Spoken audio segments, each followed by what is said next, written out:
Last episode के अंदर देखा था कि शाओयान ने अच्छा खासा लोहा ले लिया था आइस रिवर वैली के लोगों से और तियान शेन की तो हालत थी शाओयान ने काफ़ी ज़्यादा ख़राब कर दी थी जिसकी वजह से उसकी हालत बहुत ही ज़्यादा ख़राब हो चुकी थी और वो दुम दबा के वहाँ से भाग जाता है। इसी के साथ इस एपिसोड की स्टार्ट होती है जहाँ पर हमें काफ़ी ज़्यादा ब्यूटीफुल सी लेडी दिखाई जाती है। वहाँ पर उसका सेवक होता है और वो उसे बता रहा था कि लेडी अभी फ़िलहाल हमें न्यूज़ मिल गई है मास्टर शाओयान के बारे में। तभी वो लेडी पूछने लग जाती है कि बताओ मुझे आखिर वो कहाँ पर है। तभी वो बंदा ये कहने लग जाता है कि करंटली मास्टर शाओयान ये सिटी के अंदर मौजूद है। जिसके साथ ही वो ये भी कहने लग जाता है कि अभी फ़िलहाल वो अपनी एक फ्रेंड को बचाने में लगे हुए हैं जिसके चलते उन्होंने आइस रिवर वैली को काफ़ी ज़्यादा ऑफेंड कर दिया है। जिसके साथ वो ये भी कहने लग जाता है कि मुझे डर है इस बात का कि कहीं आइस रिवर वैली इस चीज़ का अच्छा खासा बदला ना ले। इसके अलावा एक चीज़ और है, अभी सोल पैलेस को भी रिसेंटली डांटा के अंदर देखा गया है। मुझे तो ऐसा लग रहा है कि अब कुछ काफ़ी बड़ा होने वाला है और मुझे लग रहा है कि मास्टर शाओयान के खिलाफ में हेट रेट काफ़ी बढ़ रहा है। इस जगह पर दो बंदे और आगे अपीयर हो गए थे तभी वो उनसे कह रही होती है कि तुम लोग मुझे ये चैन के अंदर लेके चलो पहले और फिर उसके बाद वो ये भी कहने लग जाते हैं कि ठीक है मिस,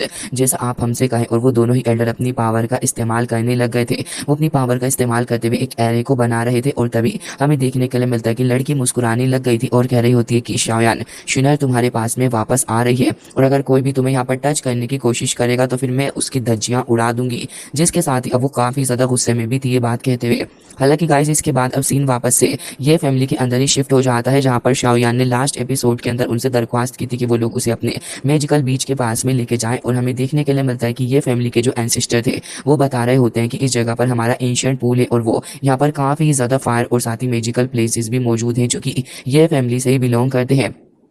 अब वो उनके पीछे पीछे चल रहा था। वो आगे ये भी बता रहे होते हैं कि यहाँ पर सारी की सारी सनलाइट भी गैदर होती है और यहाँ पर डीप एंशिएंट एल्टर के अंदर में जो है काफ़ी सारी फ्लेम और अर्थ की जो कोर है वो फ्लोटिंग करती हुई है। तभी यहाँ पर शाओयान समझ गया था कि इस जगह पर सनलाइट की काफ़ी ज़्यादा एनर्जी है और ये एनर्जी उसके लिए काफ़ी ज़्यादा सही रहेगी और शाओयान इसे वेस्टर्न फायर कहकर बुलाता है। जिसके बाद अब वो एल्डर जो थे वो ये कहने लग जाते हैं बट अनफॉर्चुनेटली मुझे ये नहीं समझ में आ रहा है कि इस वक्त काफ़ी ज़्यादा कम कोर फायर बाहर निकल के आती है, काफ़ी ज़्यादा अजीब है। जिसके साथ ही हमें देखने के लिए मिलता है यान हुओगो बीच के सामने ये लोग आगे खड़े हो गए थे और हमें देखने के लिए मिलता है कि अब वो ये कहने लग जाते हैं कि मिस्टर शाओयान अब आप प्लीज़ आगे बढ़िए और मैं समझता हूँ कि आप इसे कन्विंस करने के लायक है। जिसके बाद हमें दिखाई जाती है वो जगह, क्योंकि वो जगह बहुत ही ज़्यादा खतरनाक थी और वहाँ से काफ़ी सारी एनर्जी भी फ्लो होती हुई हमें साफ नज़र आ रही होती है। यहाँ पर काफ़ी सारे पिलर्स वगैरह मौजूद थे और पिलर के अंदर ढेर सारी एनर्जी ऐसी आसपास में फ्लो हो रही होती है। जिसके बाद अब हम देखते हैं कि यहाँ पर एरिना का जो मेन हिस्सा था वहाँ पर शाओयान, लिटिल फेरी डॉक्टर धीमोजी और साथ ही मास्टर तियान वो भी आगे खड़े हो जाते हैं और ये सारे लोग थोड़ा आसपास देख रहे होते हैं क्योंकि आसपास एनर्जी बहुत ही ज़्यादा थी। तभी शाओयान कह रहा होता है कि इंडीड ये अर्थ की बहुत ही ज़्यादा हॉटेस्ट एंड प्योरेस्ट जगह है जहाँ पर ये एनर्जी प्रोड्यूस हो रही है। और तभी शाओयान इस जगह को देखते हुए ये भी कह रहा होता है कि वैसे ये जगह वाकई में काफ़ी ज़्यादा प्योर है और हमारे काम की भी है। जिसके बाद शाओयान तियान हो से ये कहने लग जाता है कि सीनियर मैं यहाँ पर रह के अभी फ़िलहाल हेल्प करने वाला हूँ लिटिल फेरी डॉक्टर की, तो मैं आपसे ये आशा करता हूँ कि आप और शक्तिमान दोनों ही बाहर की तरफ को चले जाइए ताकि मैं यहाँ पर इस प्रोसेस को कर सकूं और अगर बाहर कोई भी खतरा आएगा तो मैं आपसे ये उम्मीद करता हूँ कि वो तुरंत ही टल जाएगा। तभी यहाँ पर मास्टर तियान को कहने लग जाते हैं कि हाँ तुम बिल्कुल भी फिक्र मत करो, मैं डीमन पपेट को अपने साथ में लेकर जा रहा हूँ। जिसके साथ ही वो ये भी कहते हैं कि अब तुम्हें कोई भी डिस्टर्ब नहीं करेगा, मैं तुम लोगों को यहाँ पर अकेला छोड़ता हूँ। जिसके बाद वो शक्तिमान दोनों ही ऊपर की तरफ को चले गए थे और हमें देखने के लिए मिलता है कि यहाँ पर जैसे ही वो लोग चले जाते हैं तब शाओयान ये कहने लग जाता है कि लिटिल फेरी डॉक्टर तुम्हें भी ऐसा फील नहीं हो रहा कि मास्टर तियान की पर्सनैलिटी अब काफ़ी ज़्यादा बदल चुकी है बल्कि पहले से काफ़ी अलग लग रही है। तभी यहाँ पर अपनी लिटिल फेरी डॉक्टर शाओयान को बता रही होती है कि हाँ हो सकता है कि शायद अपीयरेंस की वजह से ऐसा कुछ हो शाओयान। जिसके बाद हमें देखने के लिए मिलता है कि यहाँ पर अब शाओयान भी सब कुछ देख रहा था क्योंकि मास्टर तियान की पर्सनैलिटी पहले काफ़ी ज़्यादा चुलबुली हुआ करती थी और वो हर बात में कुछ ना कुछ पंच लाइन वगैरह क्रैक किया करते थे, लेकिन अब वो काफ़ी ज़्यादा शांत नजर आ रहे हैं। अब हमें देखने के लिए मिलता है कि यहाँ पर दूसरी साइड आइस रिवर वैली का सीन दिखाया जाता है जहाँ पर हमारे मांस कम हड्डी ज़्यादा वाले चचा खड़े हुए होते हैं और वो यहाँ पे काफ़ी ज़्यादा घबरा रहे थे क्योंकि यहाँ पर लॉर्ड बिंग के सामने जो वो मौजूद होते हैं और कह रहे थे कि वहाँ पर हमारे साथ में बहुत ही ज़्यादा गलत हुआ है। और तभी यहाँ पर लॉर्ड बिंग जो कि काफ़ी ज़्यादा गुस्से में था वो ये कह रहा होता है कि अच्छा फिलहाल मुझे ये बताओ कि तुम इतने सारे लोग गए थे और अब सिर्फ एक ही इंसान वापस आ रहा है वो भी तुम जैसा। जिसके साथ ही अब वो ये कहने लग जाते हैं कि तुम्हारी एक्सप्लेनेशन यही है शायद आइस रिवर वैली के मास्टर के लिए। लेकिन भाई साहब बुढ़ाऊ काफ़ी ज़्यादा डर रहे होते हैं और कह रहे थे कि मैं आपसे क्या ही बताऊं, लेकिन वो काफ़ी ज़्यादा पावरफुल थे, इसमें मेरी कोई भी गलती नहीं है। हालांकि लॉर्ड बिंग को उसकी सारी बातों पे काफ़ी ज़्यादा खुन्नस चढ़ रही होती है और तभी यहाँ पर वो इस सारी मैटर को घुमाने के लिए अब ये कहने लग जाते हैं कि उन सारे लोगों में एक 1000 लेवल का भी स्ट्रॉन्ग मैन था, इस वजह से मैं उसके सामने नहीं टिक सका। लेकिन इस सब के बावजूद भी यहाँ पर इन सारे लोगों को कोई भी असर नहीं पड़ रहा होता कि यहाँ पर ये चाचा क्या बोल रहे हैं, और सभी ये कहने लग जाते हैं कि अच्छा तो वहाँ पर दाऊद उनका स्टार भी था, ये तो चलो बात में तुम्हारी समझ पा रहा हूँ। लेकिन तभी एल्डर ये कहने लग जाते हैं कि ये तो मेरी एबिलिटी थी कि मैं यहाँ पर वापस बच के आ गया, क्योंकि उस बंदे के पास में स्पेस कंट्रोल करने तक की एबिलिटी भी मौजूद थी। लेकिन तभी यहाँ पर लॉर्ड विंग को काफी गुस्सा आता है और वो एक माइनर सा अटैक कर देता है, जिस माइनर से अटैक से ये चाचा उड़ के थोड़ा सा दूर चले जाते हैं, जिसके साथ ही अब वो धरती पे पड़े हुए थे। और हमें देखने के लिए मिलता है कि सेकंड एल्डर अब लॉर्ड विंग से इसके बारे में बात करने लग जाता है, और यहाँ पर लॉर्ड विंग भी यही कह रहा होता है कि आखिर यहाँ पे सब कुछ चल क्या रहा है। तब यहाँ पर वो गिड़गिड़ाते हुए एक बार फिर से वापस आ जाते हैं और कह रहे थे कि सच में सुबॉर्डिनेट को इसके बारे में कुछ भी नहीं पता है। इस बात पर वो एक बार फिर से अपना एक माइनर सा अटैक करता है, लेकिन ये अटैक इस बार काफी ज्यादा पावरफुल था। और हमें देखने के लिए मिलता है कि यहाँ पर हमारे हड्डी चाचा जो होते हैं इनकी हालत बहुत ही ज्यादा खराब हो चुकी थी, क्योंकि ये फ्रीज हो रहे होते हैं और कह रहे थे कि प्लीज मास्टर मेरी लाइफ को प्लीज बख्श दीजिए, मैं आपसे इस चीज की दरख्वास्त करता हूँ। तभी लॉर्ड विंग को इससे कोई भी फर्क नहीं पड़ रहा था। भाई साहब उनके कान पे तो बीन बजाते रहे, उन्हें क्या ही फर्क पड़ रहा है। लेकिन इतनी ही देर में यहाँ पर कुछ red and black aura gather होने लग जाता है, और जैसे ही इतना ज्यादा पावरफुल ऑरा आसपास के खड़े हुए लोग देखते हैं वो तुरंत ही पीछे को हटने लग गए थे, क्योंकि हमें देखने के लिए मिलता है कि यहाँ पर आ चुके थे हमारे नेबड़े चाचा, मतलब कि यहाँ पर प्रोटेक्टर वो आ चुके होते हैं। और ये कह रहे थे कि वाकई में आइस रिवर वैली के जो मास्टर है वो अपनी रेपुटेशन को बहुत ही अच्छे से निभा रहे हैं, जिसके साथ ही वो ये भी समझ गया था कि ये तो कोई और नहीं बल्कि नेबड़ा प्रोटेक्टर वो ही है। जिसके साथ ही वो ये कह रहे होते हैं कि सोल पैलेस के गेस्ट हमारे यहाँ पर काफ़ी ज़्यादा रेयर हैं। तभी ये नेबड़ा आगे बढ़ जाता है और कह रहा होता है कि हाँ बिल्कुल, मुझे आपसे इसके बारे में कुछ बात करनी है। दरअसल जिस लड़की का तुमने टारगेट बनाया हुआ है उन सारे लोगों में से मेरा भी एक टारगेट है, और मैं चाहता हूँ कि तुम लोगों के साथ में मैं मिलकर उस बंदे को पकड़ लूं। जिसके साथ ही नेबड़ा सामने आके खड़ा हो गया था और काफी ज्यादा टेंशन में खड़ा हुआ होता और कह रहा था कि इसके बारे में आप क्या सोचते हैं लॉर्ड विंग। तभी लॉर्ड विंग को देखते हैं जो कि यहाँ पे काफी टेंशन में अपनी चेयर पे बैठा हुआ था, और काफी ज्यादा सोचने के बाद वो यहाँ पर थोड़ा और सोचता है, और फिर ऐसे ही सोचते सोचते वो 2-4 सेकंड का वक्त बर्बाद कर देता है। अब यहाँ पर हमारे soul palace the greatest protector वो यहाँ पे खड़े हुए पिछले 6.5 सेकंड से इंतजार कर रहे थे कि कब ये चाचा जवाब देंगे और कब जाके ये लोग अपने इस मिशन को स्टार्ट करेंगे। तभी वो ये कहने लग जाता है कि देखो वो जो इविल पॉइजनस बॉडी वाली लड़की है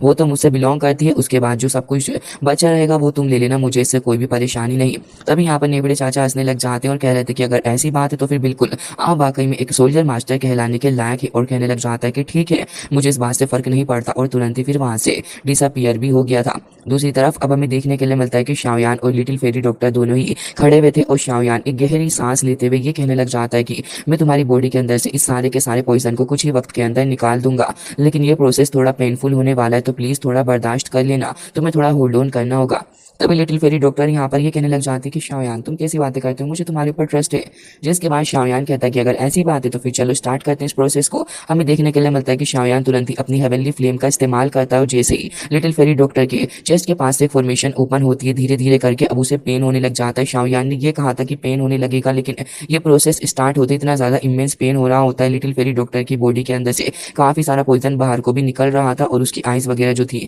वो पॉइजन से एकदम ही काफी ज्यादा बुरे तरीके से अफेक्ट हो रही होती है। अगेन लिटिल फेरी डॉक्टर थोड़ा ऊपर की तरफ को चली गई थी, और शाओयान भी तुरंत ही उसके पॉइजन की ये हालत देखने के बाद थोड़ा शौक था, और तुरंत ही फिर वो ऊपर की तरफ को चला जाता है। और हमें देखने के लिए मिलता है कि अब वो अपनी पावर को फॉर्म करने लगा था लिटिल फेरी डॉक्टर की हेल्प करने के लिए। जिसके बाद अब हमें देखने के लिए मिलता है कि शाओयान तुरंत ही अपनी पावर का इस्तेमाल करते हुए यहाँ पर काफी ज्यादा पावर को लिटिल फेरी डॉक्टर के स्टमक के अंदर यहाँ पर इनपुट करता है। और अब हम देखते हैं कि यहाँ पर लिटिल फेरी डॉक्टर के अंदर जैसे ही वो फायर की पावर जाती है, तभी यहाँ पर जो आसपास का पॉइजन था वो धीरे धीरे करके इकट्ठा होने लग जाता है उसी के अंदर, जैसा कि शाओयान ने उसे कहा था कि ऐसा होगा ही। जिसके बाद लिटिल फेरी डॉक्टर अगेन उस पेन को बर्दाश्त कर रही होती है, क्योंकि बॉडी के अंदर ये पूरी की पूरी प्रोसेस हो रही थी, जो कि और भी ज्यादा दर्दनाक होती है लिटिल फेरी डॉक्टर के लिए। इवन अब उसकी बॉडी पे भी क्रैक पड़ने लग पड़े होते हैं, जिससे साफ जाहिर हो रहा था कि वो कितना ज्यादा पेन का सामना कर रही होगी। और साथ ही उसकी बॉडी पे क्रैक पड़ने से ये भी साबित हो रहा था कि अभी फिलहाल वो बहुत ही ज्यादा परेशानी में है, और उसकी बॉडी शायद से एक्सप्लोड भी कर सकती है।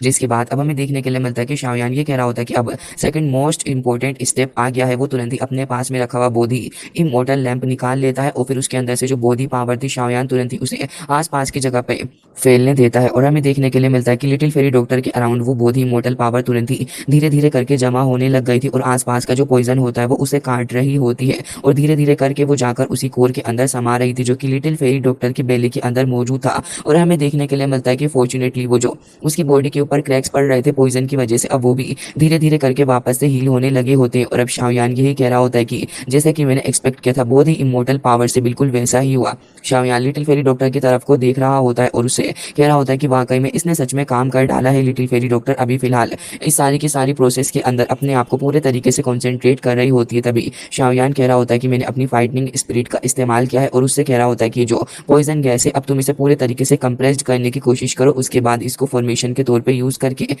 एक पॉइजन पिल तुम बना लो। जिसके बाद शाओयान की बातें लिटिल फेरी डॉक्टर को समझ आ जाती है। वो तुरंत ही अपनी पावर का इस्तेमाल करने लग गई थी और हमें देखने के लिए मिलता है कि धीरे धीरे करके वो जो गैस थी अब वो कंप्रेस्ड हो रही होती है और उसी पावर के अंदर यानी कि उस कोर के अंदर जाकर समा रही थी और अब वो पिल धीरे धीरे करके फॉर्म भी होने लग जाती है। शाओयान इस प्रोसेस को देखकर खुश था और हमें देखने के लिए मिलता है कि उसके हाथ में जो बॉडी पावर होती है वो भी लगातार घूम रही थी और लिटिल फेरी डॉक्टर के अंदर वो जो बेली के अंदर वो कोर पावर मौजूद थी वो भी अब धीरे धीरे करके काफ़ी ज़्यादा आउट ऑफ कंट्रोल होने लग जाती है। लिटिल फेरी डॉक्टर के ऊपर अगेन पॉइजन सवार होने लग जाता है और यहाँ पर उसकी बॉडी के अंदर से ढेर सारी पॉइजनस पावर बाहर, उसके बाद इसको फॉर्मेशन के तौर पे यूज़ करके एक पॉइजन पिल तुम बना लो। जिसके बाद शाओयान की बातें लिटिल फेरी डॉक्टर को समझ आ जाती है। वो तुरंत ही अपनी पावर का इस्तेमाल करने लग गई थी और हमें देखने के लिए मिलता है कि धीरे धीरे करके वो जो गैस थी अब वो कंप्रेस्ड हो रही होती है और उसी पावर के अंदर यानी कि उस कोर के अंदर जाकर समा रही थी और अब वो पिल धीरे धीरे करके फॉर्म भी होने लग जाती है। शाओयान इस प्रोसेस को देखकर खुश था और हमें देखने के लिए मिलता है कि उसके हाथ में जो बॉडी पावर होती है वो भी लगातार घूम रही थी और लिटिल फेरी डॉक्टर के अंदर वो जो बेली के अंदर वो कोर पावर मौजूद थी वो भी अब धीरे धीरे करके काफ़ी ज़्यादा आउट ऑफ कंट्रोल होने लग जाती है। लिटिल फेरी डॉक्टर के ऊपर अगेन पॉइजन सवार होने लग जाता है और यहाँ पर उसकी बॉडी के अंदर से ढेर सारी पॉइजनस पावर बाहर की तरफ को भी निकल रही थी। इस चीज़ को देखने के बाद तो अब यहाँ पर शाओयान भी काफ़ी ज़्यादा घबरा जाता है। लिटिल फेरी डॉक्टर के हाथ तो अब काफ़ी ज़्यादा काँप रहे होते हैं और हमें देखने के लिए मिलता है कि वो काफ़ी ज़्यादा ज़ोर से चिल्लाती है। शाओयान समझ गया था कि अब यहाँ पर काफ़ी कुछ खतरनाक होने वाला है और वो तुरंत ही शॉक्ड होते हुए ये कह रहा होता है कि अगर बहुत तेज बनने से पहले यहाँ पर ये सब कुछ खत्म हो गया, यानी कि अगर इसकी स्पीड पावर तेज़ हो रही है तो फिर ये काफ़ी ज़्यादा प्रॉब्लम की बात है। शाओयान तुरंत ही अपनी बॉडी पावर के अंदर से थोड़ी और पावर लिटिल फेरी डॉक्टर की तरफ को भेजता है, जिसके बाद उसे अगेन थोड़ा सा सपोर्ट मिलता है और वो धीरे धीरे करके वापस से इस प्रोसेस को करने लगी थी, जहाँ पर अगेन उस कोर के अंदर वो अपनी पॉइजन गैस को कंप्रेस करके उसकी पिल बनाने की कोशिश कर रही होती है। लिटिल फेरी डॉक्टर अभी भी इसे संभाल नहीं पा रही थी और शाओयान भी उसकी सारी कठिनाइयों को समझ रहा होता है। तो ये कह रहा था कि थोड़ी देर और होल्ड करो और यहाँ पर शाओयान धीरे धीरे करके उस बॉडी पावर को उसकी बॉडी के अंदर और भी ज़्यादा तेज़ी के साथ में ट्रांसफर कर रहा होता है और जो बॉडी पावर उसके पास थी अब वो बहुत ही ज़्यादा कम रह गई होती है और शाओयान भी अपनी पूरी कोशिश कर रहा होता है कि बस जल्द से जल्द लिटिल फेरी डॉक्टर की हेल्प कर दी जाए, जिसके बाद लिटिल फेरी डॉक्टर इस सारी सफरिंग से आज़ाद हो जाएगी। और हमें देखने के लिए मिलता है कि यहाँ पर एक पॉइंट ऐसा आता है जब लिटिल फेरी डॉक्टर की बॉडी के अंदर आसपास से काफ़ी सारा पॉइजन गैदर हो रहा था। इवन ये जो जगह होती है,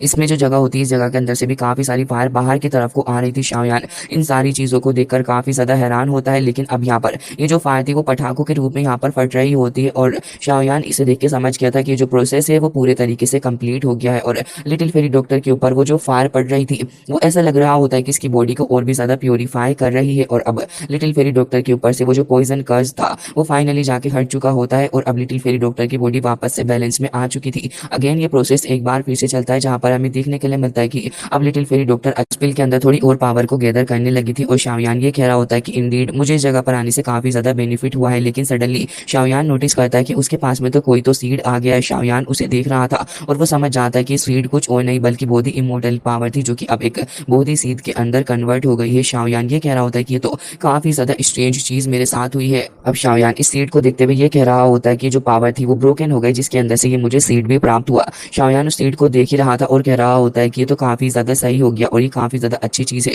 उसे अपने पास में रख लेता है और अब वापस से उसकी नज़रें लिटिल फेरी डॉक्टर के ऊपर ही थी, लेकिन लिटिल फेरी डॉक्टर की प्रोसेस अभी भी चल रही होती है। तो फिर शाओयान इस जगह की कोर एरिया को देखने लग गया था और वो समझ जाता है कि यहाँ पर ये जो फायर एट्रीब्यूट है वो एक्सट्रीमली स्ट्रॉन्ग है और शाओयान इसे दूर से ही फील कर पा रहा होता है। जिसके बाद शाओयान ये कह रहा होता है कि आखिर ये जो अर्थ कोर है वो अब इससे ज़्यादा अपीयर क्यों नहीं हो रहा है। शाओयान अपनी तुरंत ही हेवनली आई के थ्रू देखने लगा था, तब उसे काफ़ी ज़्यादा नीचे जाकर कुछ नज़र आने लग जाता है। असल में ये चीज़ कुछ और नहीं बल्कि काफ़ी ज़्यादा पावरफुल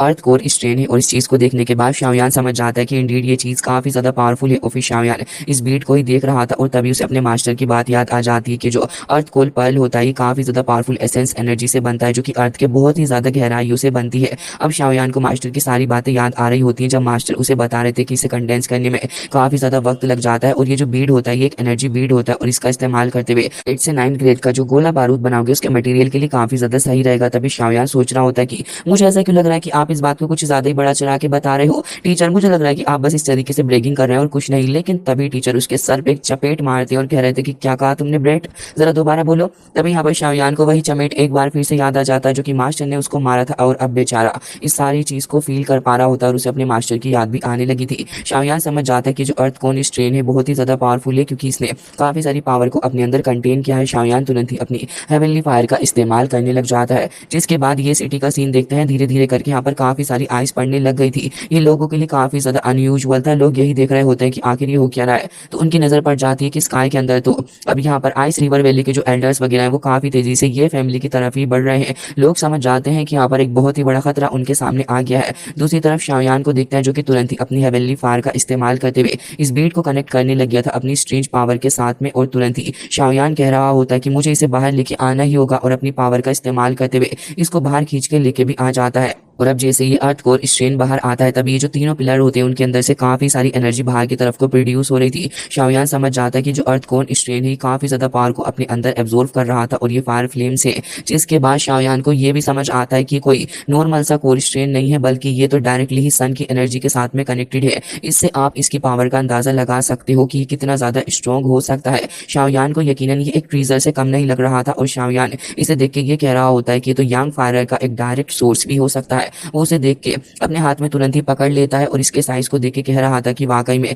ये अभी तो फिलहाल एक बेबी है। लेकिन तभी उसे कुछ अजीब सा फील होता है। तुरंत ही वो उसको अपने पास में रख लेता है, और यहाँ पर आ चुके थे आइस रिवर वैली के ये लोग, और यहाँ पर ये कह रहे होते हैं कि ये फैमिली के लोग हमारी बातों को ध्यान से सुन लो। और वो तुरंत ही यहाँ पर एक शील्ड भी लगा रहे थे और कह रहे होते हैं कि ये फैमिली, अगर तुमने उस इविल मैन और उस पॉइजनस बॉडी वाली लड़की को हमारे हवाले ना किया तो फिर तुम्हारे लिए आज बहुत ही ज़्यादा बुरा होगा। ये सुनने के बाद तो आइस रिवर वैली के लोग काफ़ी ज़्यादा घबरा जाते हैं, क्योंकि उन्हें ये नहीं पता था कि उनके ये फैमिली के अंदर यहाँ पर शाओयान और साथ ही लिटिल फेरी डॉक्टर है इवन। अब वो काफ़ी ज़्यादा कंफ्यूज हो रहे थे इस बात के ऊपर, और तभी यहाँ पर एंसिस्टर भी कह रहे होते हैं तो वो पॉइजनस लड़की हमारे पास में नहीं रही थी, हमें तो इसके बारे में पता ही नहीं था कि यहाँ पर वो वही है। अब शेनलिन भी चुप हो जाती है, क्योंकि उसने अपने ग्रैंडपा को इसके बारे में कुछ भी नहीं बताया था।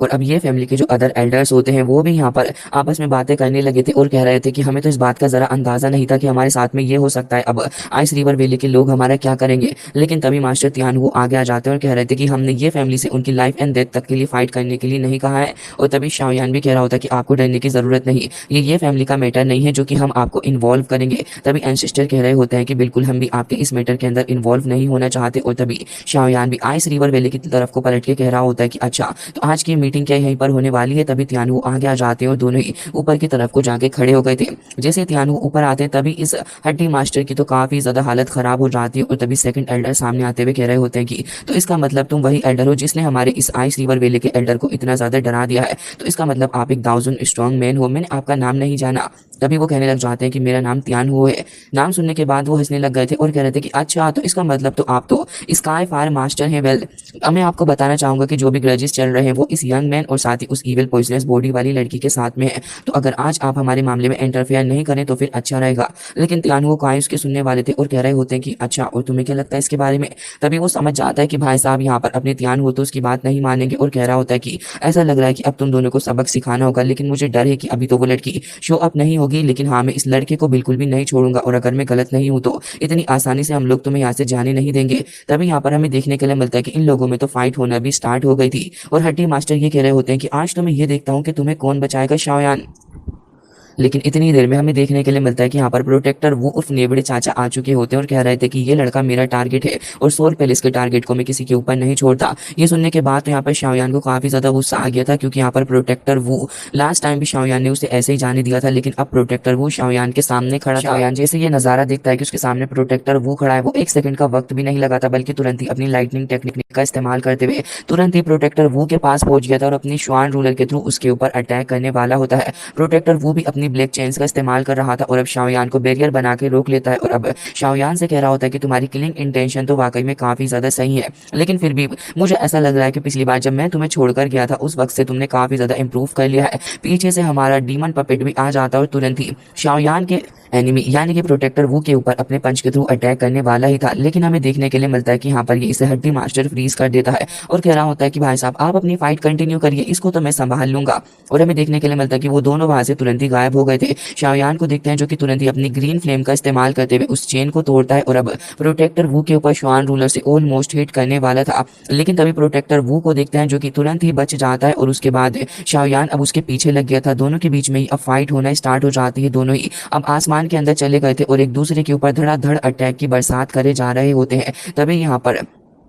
अब प्रोटेक्टर वो कहने लग जाता है कि बीते कुछ सालों में तुम आज भी बाहर की सारी चीज़ों के ऊपर रिलाय करते हो, जबकि तुम्हारी खुद की पावर इतनी ज़्यादा नहीं है। तभी शाओयान कह रहा होता है कि ये बस तुम्हारी सोच है, तुम्हारे लिए तो मैं अकेला ही काफ़ी हूँ। जिसके बाद लगातार अटैक पे अटैक करे जा रहा था और तभी प्रोटेक्टर वो कह रहा होता है कि तुम मेरी कैपेबिलिटीज़ को अंडर एस्टिमेट कर रहे हो। जिस तरीके से मैंने तुम्हारे मास्टर याओ चैन को कैप्चर किया था, ऐसा लग रहा है कि तुम भी शायद यही सब कुछ करवाना मांग रहे हो। जिसके बाद शाओयान को वो पीछे हटा देता है। शाओयान अपनी लाइटनिंग पावर का इस्तेमाल करते हुए तुरंत ही उसके ऊपर अटैक करने के लिए आ रहा था। प्रोटेक्टर वो अपनी चेन्स का इस्तेमाल करता है, लेकिन शाओयान तुरंत अपनी 3000 लाइटनिंग टेक्निक का इस्तेमाल करते हुए प्रोटेक्टर वो के एकदम ही सामने आ जाता है और तभी प्रोटेक्टर वो कहने लग जाता है कि तुम बस रेडी टू स्टार दाओजोंग हो और तुम मेरे साथ में फाइट करने की कोशिश कर रहे हो, ये तुम्हारी गलतफहमी है। और ये कहते साथ ही तुरंत ही अपनी पावर का इस्तेमाल करते हुए काफी सारे एरेस को वो समन कर लेता है। शाओयान उन सभी एरेस को देख रहा था जो कि चारों ही तरफ से उसे घेर लेते हैं और फिर उनके अंदर से चेन्स भी शाओयान को पकड़ने के लिए आ रही होती है। लेकिन तभी हमें देखने के लिए मिलता है कि शाओयान तुरंत ही अपनी शुआन रूलर का इस्तेमाल करते हुए बैरियर बनाने लग जाता है और उसे काफी तेजी के साथ में वो घुमा भी रहा था। और हमें देखने के लिए मिलता है कि यहाँ पर वो उन सारी चेन से खुद को प्रोटेक्ट करने की कोशिश कर रहा होता है, बट अल्टीमेटली प्रोटेक्टर वो ने उसे पकड़ लिया था। तभी यहाँ पर हड्डी चेन कह रहा होता है कि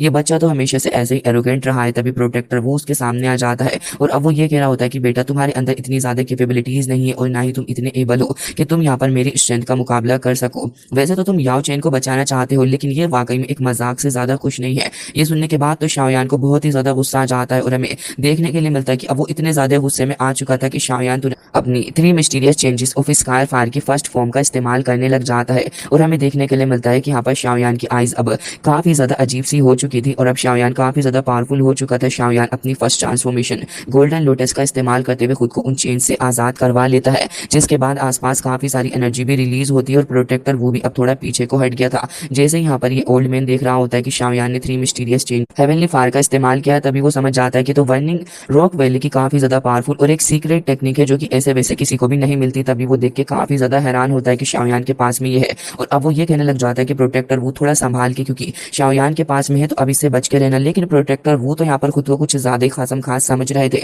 और कह रहे होते हैं कि हमारा कोनो कुछ भी नहीं बिगाड़ सका थे और भला ये लड़का हमारा क्या ही कर लेगा। जिसके साथ ही वो ये भी कहने लग जाता है कि इसकी पावर कुछ ही देर के लिए बढ़ी है तो अब इससे मुझे डरने की जरूरत। इस गार्डियन के सामने ये लड़का ना ही टिक सका थे। और उसके बाद हमें देखने के लिए मिलता है कि शाओयान अभी भी नहीं रुकता। शाओयान इस बार अपनी 3 मिस्टीरियस चेंजेस की सेकंड फॉर्म का इस्तेमाल कर लेता है। उसके अंदर उसने अपनी ग्रीन फ्लेम का भी इस्तेमाल किया था, जिसके चलते अब वो 6 स्टार दाओजोंग पर पहुंच गया था और उसकी आइज और उसकी पावर सब कुछ काफी ज्यादा अनइमेजिनेबल पावर के साथ में लग रही थी। और अब शाओयान के पास से काफी सारा ऑरा रिलीज होने लग जाता है। इसे देखने के बाद तो अब सारे लोग काफी ज्यादा हैरान थे और हड्डी चैन कहने लग जाते हैं कि वाकई में मैंने इस लिटिल गाय के ऊपर थोड़ा डाउट किया था। लेकिन अभी हमें देखने के लिए मिलता है कि शाओयान ये कह रहा होता है कि तुम अभी भी मेरी पावर को अंडर एस्टिमेट कर रहे हो। प्रोटेक्टर वो चाचा अभी भी खड़े हुए होते हैं और अपना नेबड़ापन दिखा रहे थे और अभी भी उन्हें यही लग रहा होता है कि शाओयान उनका कुछ नहीं कर सकता, क्योंकि अभी भी शाओयान के कंपैरिजन में वो थोड़े ज्यादा पावरफुल है और कह रहे थे कि गार्डियन अभी भी इसको झेल सकते थे। लेकिन अब यहाँ पर उनका खेल खत्म होने वाला था, क्योंकि गाइस इस बार शाओयान इस्तेमाल करने वाला था अपनी एक और काफी ज्यादा खतरनाक टेक्निक। आसपास से काफी सारी बोन चिलिंग फ्लेम गैदर हो रही होती है और ये पावर देखने के बाद तो यहाँ पर तियान हो भी रुक जाते हैं और बाकी सारे लोग भी इस चीज को देखकर रुक चुके थे। असल में प्रोटेक्टर वो भी इस चीज को देखने के बाद ये कह रहे होते हैं कि ये तो इम्पॉसिबल है, ये नहीं हो सकता। शाओयान को देखते हैं जिसकी बॉडी धीरे धीरे करके और भी ज्यादा ऊपर की तरफ को जा रही थी और सारे ही लोग अब शाओयान को देख रहे होते हैं, क्योंकि उन्होंने ये चीज एक्सपेक्ट नहीं की थी कि शाओयान इतना ज्यादा स्ट्रॉन्ग भी हो सकता है कि वो अपने 3 mysterious changes of heavenly fire को उसके 3rd लेवल तक भी लेके जा सकता है। और उसने इस बार इसके अंदर बोन चिलिंग फ्लेम को भी कंबाइन कर लिया था, जिससे कि अब शाओयान अपने 7 स्टार दाओजोंग पर पहुंच जाता है। और यहाँ पर शाओयान का जलवा तब देखने के लिए मिलता है जब शाओयान की ट्रांसफॉर्मेशन पूरे तरीके से कंप्लीट हो गई थी। हमें देखने के लिए मिलता है कि काफी सारे आइस क्रिस्टल शाओयान की बॉडी के पास आ जाते हैं और अब शाओयान की हेयर जो थे वो वापस से ग्रे हो जाते हैं और अब शाओयान पूरे तरीके से प्रोटेक्टर वो से फाइट करने के लिए रेडी था। और अब वो अपनी आइस के थ्रू उसे देख रहा होता है, उसकी आइस के अंदर से भी कुछ स्मोक निकल रहा होता है और उसकी ट्रांसफॉर्मेशन एकदम ही खासम खास लग रही थी। तो गाइस अब आपका क्या कहना है इस एपिसोड को देखने